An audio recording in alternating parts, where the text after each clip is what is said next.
Hello, welcome everybody. Happy New Year. I'm Dr. Diane. Welcome to our Scholarship and Research Collaborative. It is nice to start the new year with a talk. So I'm so glad you are here. Um, Tonight, we are welcoming Dr. Jamali to share with us his talk, Sustainable Finance and Sustainable Development Goals, a comparative review of tools, gaps, and government challenges. Dr. Jamali is an economist, researcher, and educator with more than 15 years of experience spanning academia, consulting, and industry. His work bridges economics, data science, and public policy with particular expertise in sustainable development, financial development, and behavioral economics.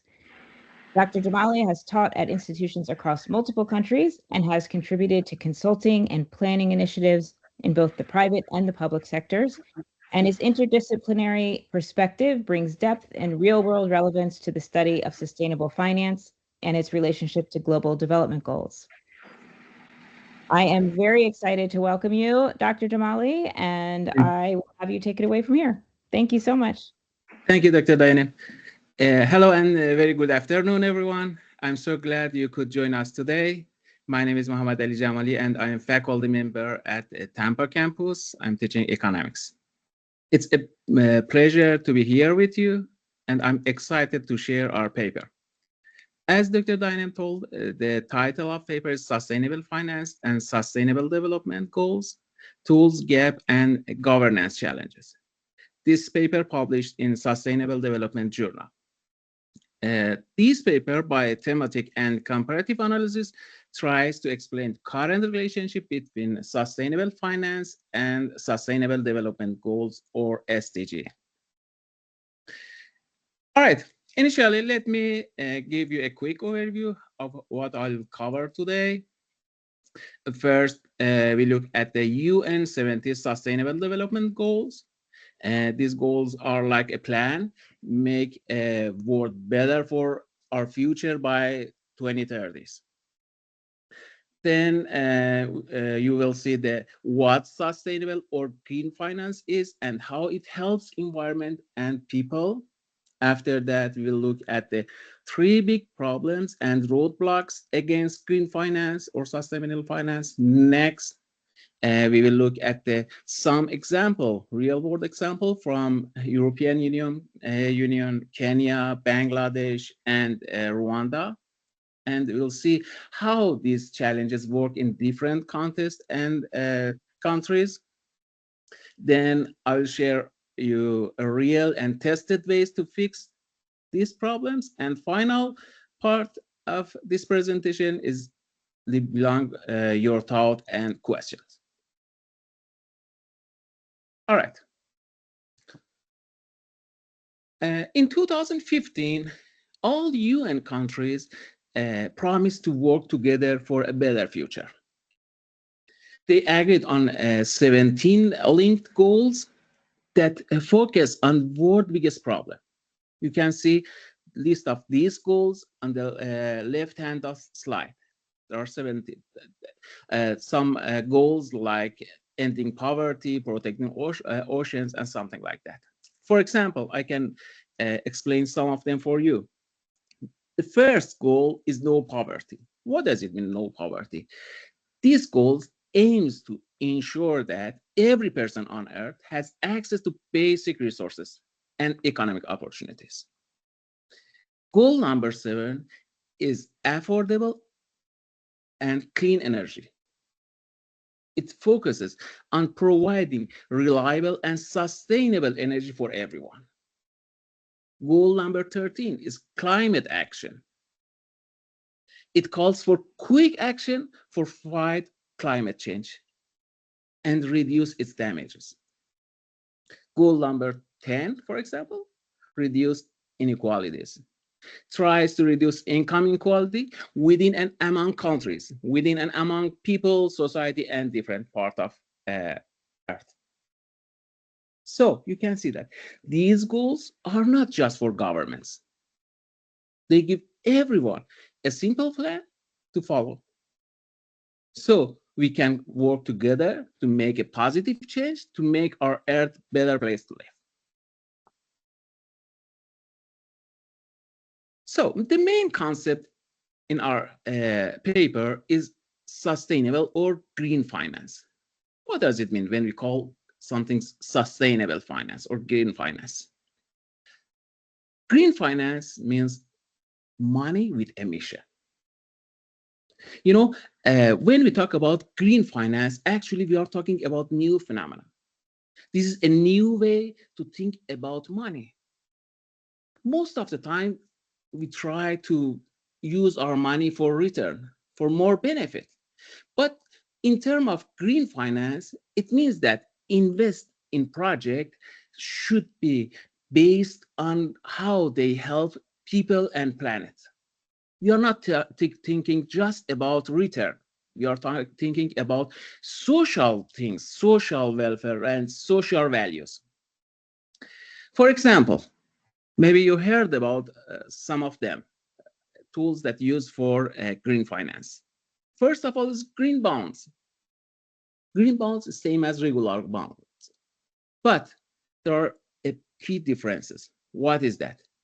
The money should be used for specific project that help environment or people. For example, a city decide to establish a solar farm.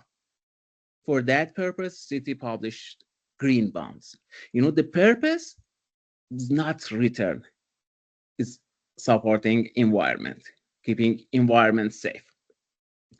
The second tools in green finance is ESG investing. ESG means environmental, social, and governance investing. In this type of green finance, we are investing on some companies that's treat better than the others for environments. And in this type of environment, the investment, we look at the companies not just for return, but also for how they treat for environment, how they support people and communities, how well they manage, based on three: environment, social, and governance. For example, there are two options for us: investing in Cisco or oil refinery companies. It's obvious. If we invest in Cisco, it means that we did ESG investing. Another item is sustainability linked loans. Sometimes government or financial institute offer some low rate loans to companies. And the interest rate is based on performance of the companies. Interest rate that company pays depend on whether it meets some promised sustainable goals, such as carbon emissions, green production, or something like that. So if you work on those kind of the production, you can access to lower interest rate loans. And the last type of tools is impact investment. This type of investment is specific and target-based investment. It goes for some projects, some cases that directly affect ESGs. For example, we are going to invest some project to empowering women in the rural areas, learn them something how to work and empower their skill. It's called impact investment. So we can say that sustainable finance is like buying from a local farmer's market instead of a big grocery store.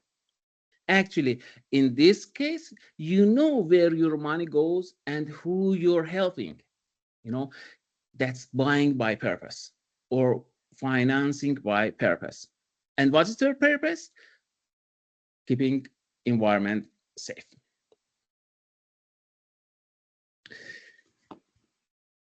Now let's see how green finance should work and how is its procedure. A green finance work as a cycle. There are several steps for green finance procedure. The first step is Investors put money into the green funds. Why? Because they want their money make the world better while still earning something in return. But main purpose is better environment. Step two, capital flows from infrastructure and services that cover specific needs. For example, establishing new solar farm or clean water project. So first of all, we collect money, then flow that money to specific project. Step three is project create real benefits.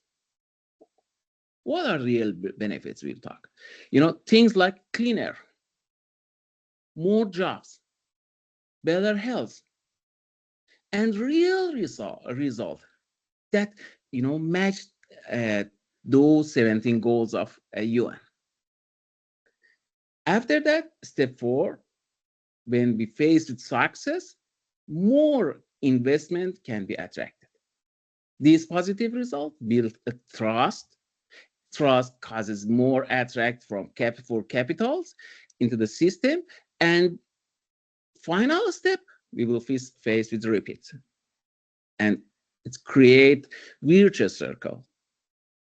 And proven result, positive result causes more investment for funds more project causes more result, and this cycle continues until then. So what is the result at the end of the day? More green money leads to more real green project. So green money flows to the green project and helping us move faster toward a better future for everyone. All right, let's see how it's work in practice. What we have problem on the ground, normally we can say that more money does not necessarily causes more real impact. In terms of green finance, more green money also does not necessarily causes more real impact.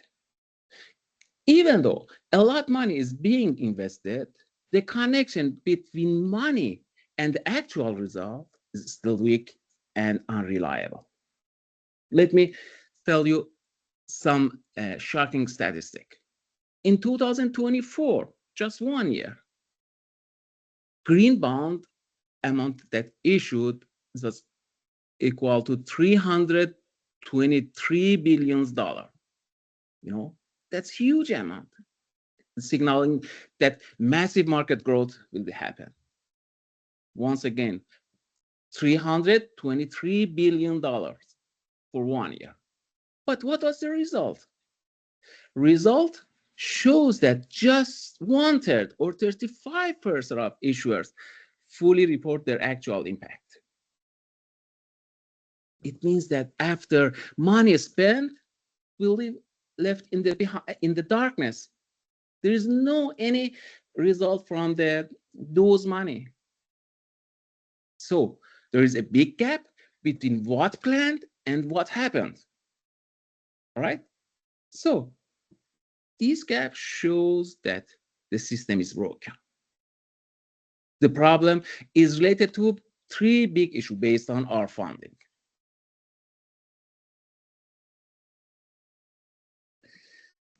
Problem or roadblock number one is the instrument impact gap. What does it mean? Instrument impact gap. It means that there is a huge growing gap between money that labeled green and the real positive result. Let me explain it with an example. A company or a city or a government raises money by $100 million by issuing green bonds. And many investors buy that bonds and want to support the environment project. They use this money for what? For running some solar farm, water treatment plant, or any other things that related to those 17 goals. But, after the while, there is no systematically check whether that result reached the targets. Does they reduce carbon emission as expected, or those uh, policy create more jobs, create more welfare, create more green environment? There is no systematic. So there is often no follow-up measurement or public reporting of social and environmental income. So no one checks if it really works or not. So what's the result for this roadblock? We have, huge amount of money called green, but very little real evidence that they're making difference with it. We cannot trust the result or target that considered. All right, look at diagram on the left hand of slide. This shows generally, you see that first of all, green bond issued, capital is raised under the sustainable label, capital allocated, funds are spent on eligible project, but impact not verified. Outcome measured this week, partial or absent. Instrumental impact gap happen. Environmental and social benefits remain uncertain. So the question arises, why this happened? First of all, based on our finding, there is no mandatory requirement to report results. Many companies do not report anything at all. They treat it like an option, not responsibility. That's very important. There should be a requirement for them. Second reason is accurate measurement for those results is very expensive and very complicated too. And many companies cannot do something because they don't have skills, system, or budget to do that. And the third reason, investors related to those people. Until recently, the investor often did not ask for proof. They were focusing more on good intention, just good intention. They, most of investors are rich people and don't care about, the return. They think about the environment. They pay money a lot. But just, they concentrate at good intention or meeting basic rules rather than the proven result. All right. So when we talk about the rule block number one, it means that it's like buying a product labeled organic or all natural from grocery store, but there is no certificate, ingredient list, or anything to verify that it's true or not. So we cannot trust that products just based on label. We have to have some verification for that.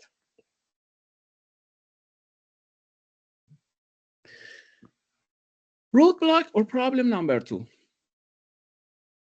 This problem is related to standardization, called standardization dilemma.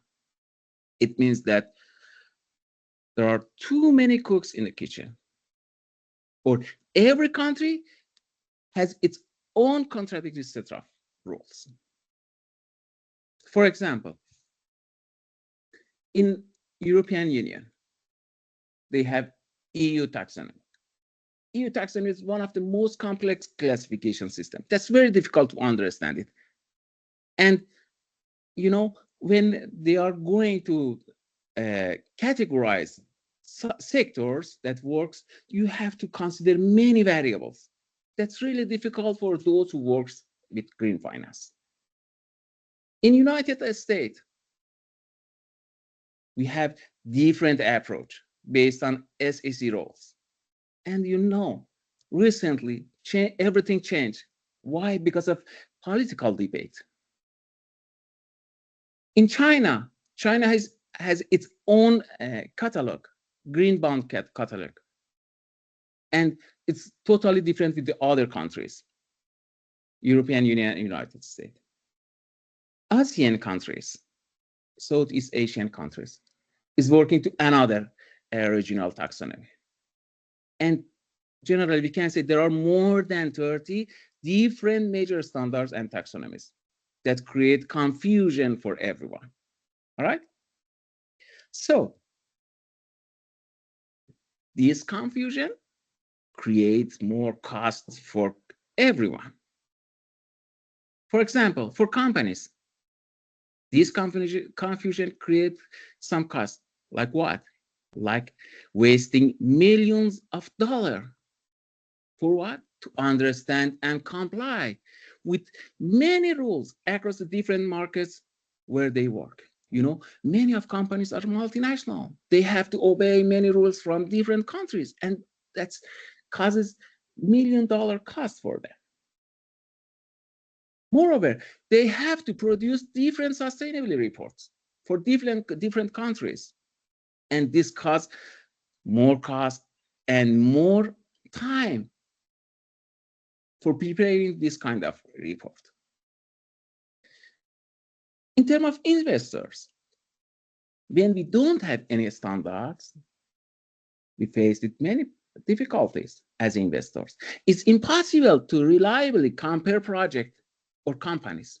You as an investor wants to compare different opportunities for investment. When you don't have any standards, you cannot do that. All right? And over the time, this complexity changed trust to the market. No one going to invest in these kind of goals, ESG investment. Why? Because it's unclear and unreliable. Therefore, for everyone, this procedure slow down progress on the climate and development goals. So,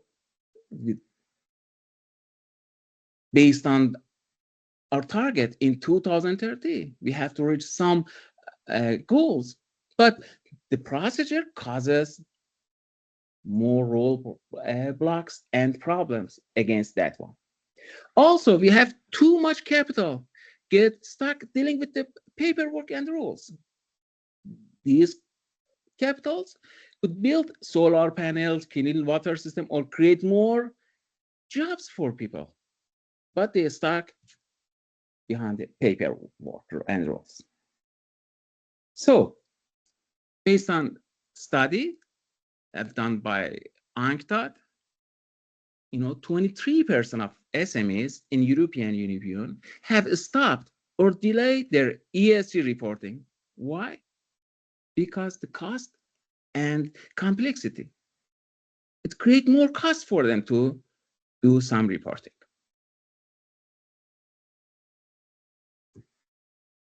Roadblock number 3, the governance capacity gap.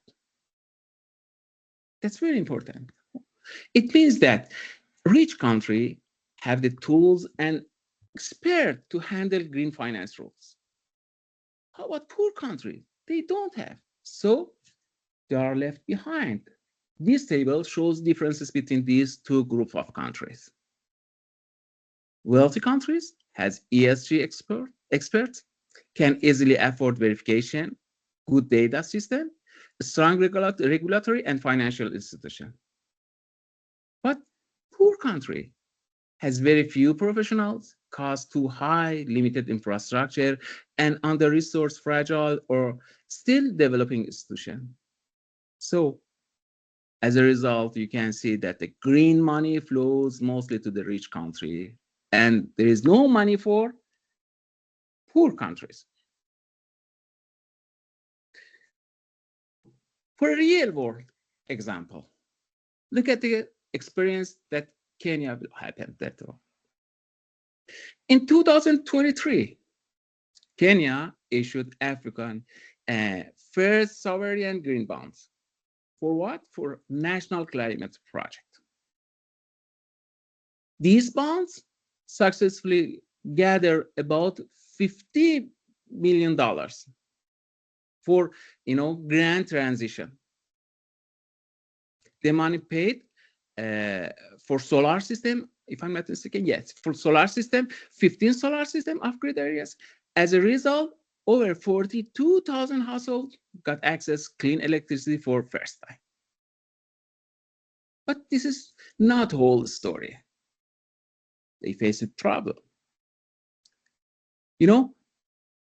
While Kenya had management skills, many management skills, but it lacked locally accredited experts to independently verify the bonds environment impact. I told that we need verify their impact. So Kenya, to meet investor requirement, had to fly in expensive verification teams from Europe for site audit and report validation, something like that. This external dependency caused verification cost to triple compared initial estimates. So triple is too much. What's the lesson?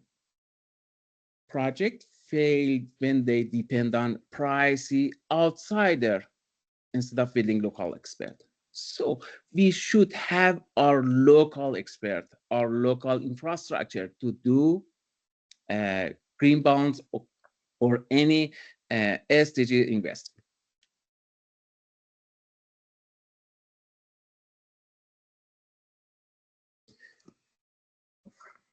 So how this problem works together? I told you that the green finance works through virtuous cycle. But with this problem, we will face vicious circle. How? You see here.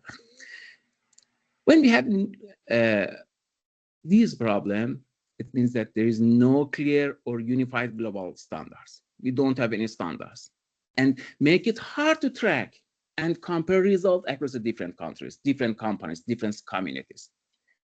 So the next things is inability to measure impact. We don't have standards, so we cannot measure the impacts. This inability creates perfect environment for greenwashing.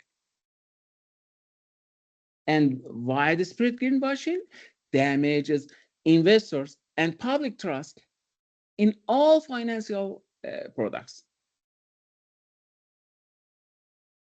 When trust is lost, investors become cautious, which slow investment or redirect money from sustainable project to another project.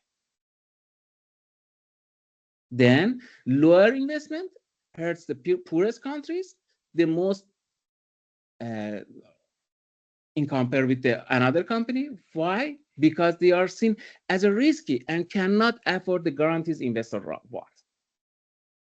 So you can see we have vicious cycle. No standard causes inability to measure impact. When we cannot measure impact, it means that there is greenwashing, and greenwashing damages trust. When trust is lost, we have lower investment. Lower investment causes many other problems. So when countries cannot effectively participate, the standards continue to be written by and the wealthy nation locking in the capacity gap. So let me explain you what is the greenwashing. Greenwashing means that saying something is good for environment without real evidence, just to make it seem greener than it really is. So greenwashing is something like money laundering. They say something, but the result is another thing. For example, that's a very interesting result that we found. 41% of investment found in the EU invest in fossil fuel companies. Think about that. We are investing for sustainable development goals, but money flows to the fossil fuel companies. The second thing, 67% of ESG rated companies miss climate changes. So they have to control climate pollution or something related to climate. But 67% of those miss the climate target. And third one is many so-called green bonds just refinance projects that were already planned or complicated. You know, they use the label green for another target, another goal.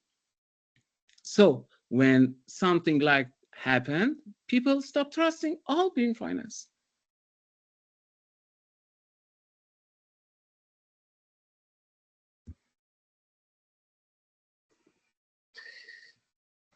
Let's see some real world example here.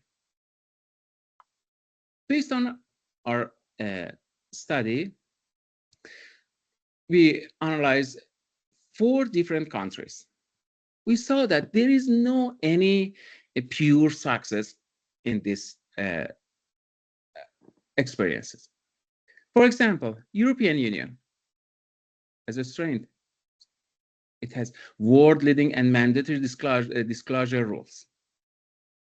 So when we have disclosure rules, they have increased corporate transparency significantly. But there is weakness. The complexity and the cost of compliance is about 1.2 million euros per year for any companies, especially for SMEs. So SMEs cannot afford this amount. Therefore, this matter pushing many smaller players out of the market. Another example is Kenya. Kenya, as a pioneering project like sovereign green bonds that cause clean energy access, faced with the weakness too. As I told you, they faced with the pricey foreign verifier and causes multiple costs for them. They need local expert or local verifier for their ecosystem. For Bangladesh, the country has created clear rules for ESG funds. And they could gather so much money for that. But very few people are using this fund. Why? Because local managers do not understand what SDG is. And there is no basic system to track ESG data. We are not sure where the money goes that collect for ESG. The last example is Rwanda. This country is very ambitious for ESGs, and it has integrated planning like Green City Project or many other projects that's aligned with SDGs, but there's a weakness. You know, Rwanda faces with fluctuated exchange rate and causes, delay to reach to the goals. And investor, especially foreign investor, feel anxious about the investment situation in Rwanda. So everything back up. Therefore, as a pattern for our study, there is no region has fully resolved these challenges. Every success story is paired with a structured challenge that limit scalability and equity.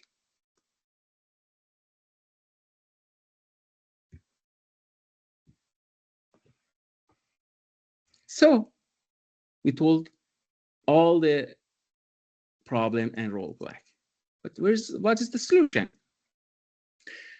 We have some emerging solution. The first is blockchain for transparency and trust. Blockchain keeps a public record that no one can easily change. So every transaction is visible and harder to fake or misuse.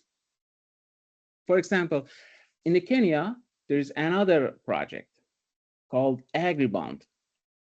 In this project, authority uses blockchain to track fund and outcomes. And as a result, 37% increase happened in farm yield. Another tool or solution is AI and big data. You know, AI and big data help us to do real-time tracking. You know, AI and big data cut manual work and speed up impact checks. Actually, you cannot you can do real-time tracking instead of yearly reports. When you can access to real-time tracking, you can change or correct your mistake. So AI and big data could help us in this way. For application, we can say that using satellite to watch forest and in real time, or smart meter to confirm energy saving automatically happen or not. Some example, some application that use for the AI or big data. The next is mobile or digital technology for inclusion. Mobile and digital technology makes verification much cheaper and easier, especially in rural area. Government or authority can control it as fast as the other way. They can gather better data from the ground. These technology, for example, help farmers in remote areas report crop yields by a smartphone and letting communities track project benefit by a simple app. That's very simple for them. Just take a picture, send it to application, and the authorities check it by AI and find the problems. So as a trend, we can say that technology is making verification easier, cheaper, and able to work on a bigger scale for everyone.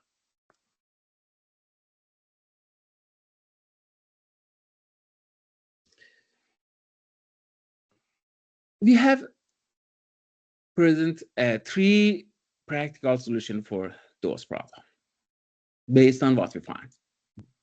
The first, we have to measure what matters. First of all, we need impact reports. Companies have to publish straightforward results with numbers. It should be quantitative to show their impact. For this purpose, they have to use simple metrics. They have to use clear, straightforward measure of success that anyone can understand. They have to avoid complex variables, complex methods to calculate that one. They have to use a very simple and straightforward measurement. And third part of this solution is third-party verification. We need independent expert to check that one, like financial auditor or any other expert that prove that goals reached. And this verification help us to rebuild trust in green finance. Second part of solution is related to rules and standards. We have to simplify the rules. United Nations or some overall authority should consider a global baseline for every country. This global baseline or rule book help to create a standard for everyone on Earth. And it's helped them to start new standards. When those authorities introduce new global baseline, local authority for the second step should adopt those standards based on their condition, environmental, culture, specific place, or economy, whatever they need. They have to customize or adopt those baseline based on their condition. And they have to make it cheaper. They have to make reporting rules very proportional based on size of companies. If we have micro companies, SMEs, large companies, multinationals, they have to have different kind of report. So when they can do this kind of reporting, that's obvious. They present their report and we can access to real-time data to that one. Third group of solutions is related to building capacity everywhere. We saw that what was the problem in Kenya? They don't access to any local expert. So for building capacity everywhere, first of all, we need to train local experts. Authority, government, community should pay for training programs for local checkers, reviewers, analysts, experts, especially in developing countries. So they can build their own expertise. After that, they have to invest in data system. It's very important that someone access to the data. If you cannot access the data, you cannot manage that. So companies, government, and aid groups should invest in basic data system and help developing countries to establish some kind of data system. And finally, they have to make it affordable for everyone. Creating create and develop low-cost tools, high technology checkup tools, or work in places with a little money is the best way to create atmosphere with cheaper cost and high impact in our society. All right. So what we can do here, there are some responsibility for any of us as an individual.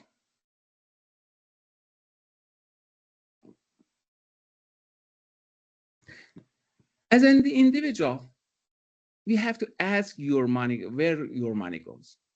If you put your money in bank, pension fund, or any investment, you have to ask where your money is going. And you have to insist on seeing proof of actual result. Then you have support transparent companies. If some companies are transparent and use clear data, it's better for you to invest on that company or buy the service or product of them. And last one for us as an individual, learn sustainable investment basic. Take some time to learn a bit about sustainable things, sustainable investments, sustainable goods, green products, or something like that. It helps us to save our planet better. What's the role of citizens? We as citizens, we have to support simpler policies. The most important problem in SDGs is complex rules, complex standards. That's not possible for every company to obey that one. So it's better for us as a citizen support those politicians and laws that push for simpler and fairer policies. Then we have to advocate capacity building. We have to support those who want to build capacity and push for aid for policymakers, helping people, or voting to those people who want to create capacity for that one. And as a citizen, we have to hold companies accountable. We have to use our influence in social media everywhere to make companies accountable. And as an employer and entrepreneur, we have some other job. Encourage transparency in the organization by asking for clear sustainability goals and clear reporting, share knowledge about sustainable development goals and sustainable finance with our colleague, and help them to build human capital for SDG, and if the possible, implement major sustainable practice in our operation and be open for both success and challenges. All right, I'm really appreciate for attention, and that's time for your thoughts and questions.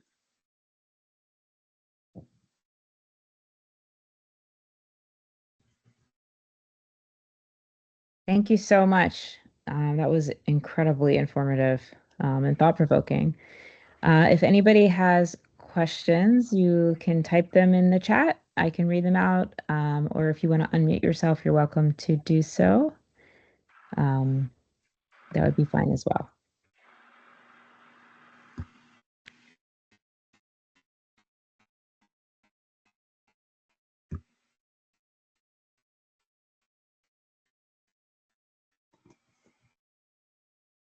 I'll give you guys a... Yes, go ahead.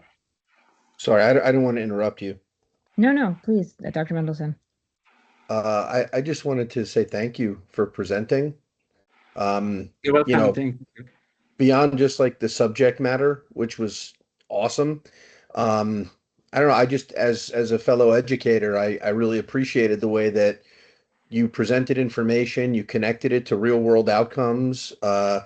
For our students, I mean, we all work to do that because that's what drives critical thought. And it was just really cool to see that in action and see that modeled during this presentation. So thank you. I think it was awesome. I learned a lot.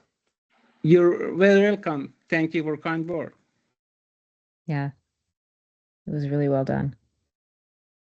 While you all are thinking of your questions, I just posted a link in the chat. If you would like to receive a continuing education certificate, please click on that link and fill out the form, and I will send you a certificate for you to hold on to for your end-of-year evaluations. Dr. Jamali, you will get a presenter certificate. So I'll automatically generate that for you.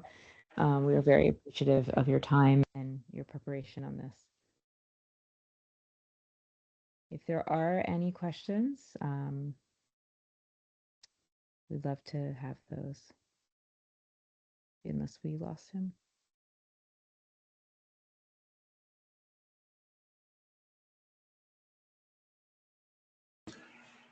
Yes, he's still there. Okay. I'm sorry, Dr. Dayanim. Suddenly yeah, I disconnected. Okay. Thank you for your words. I appreciate that. Yeah. Okay, if there are no questions, again, I'd like to thank you all for being here. This was recorded and we will be posting it on our RSC webpage, so that you are able to share it with your colleagues and students and whomever might be interested. This was truly wonderful. And again, we appreciate your time and thank you again. I hope to see you soon at another RSC event. Thank you. Thank you all. Thank you, Dr. Dayanim, and thank you for time to have here. Take care.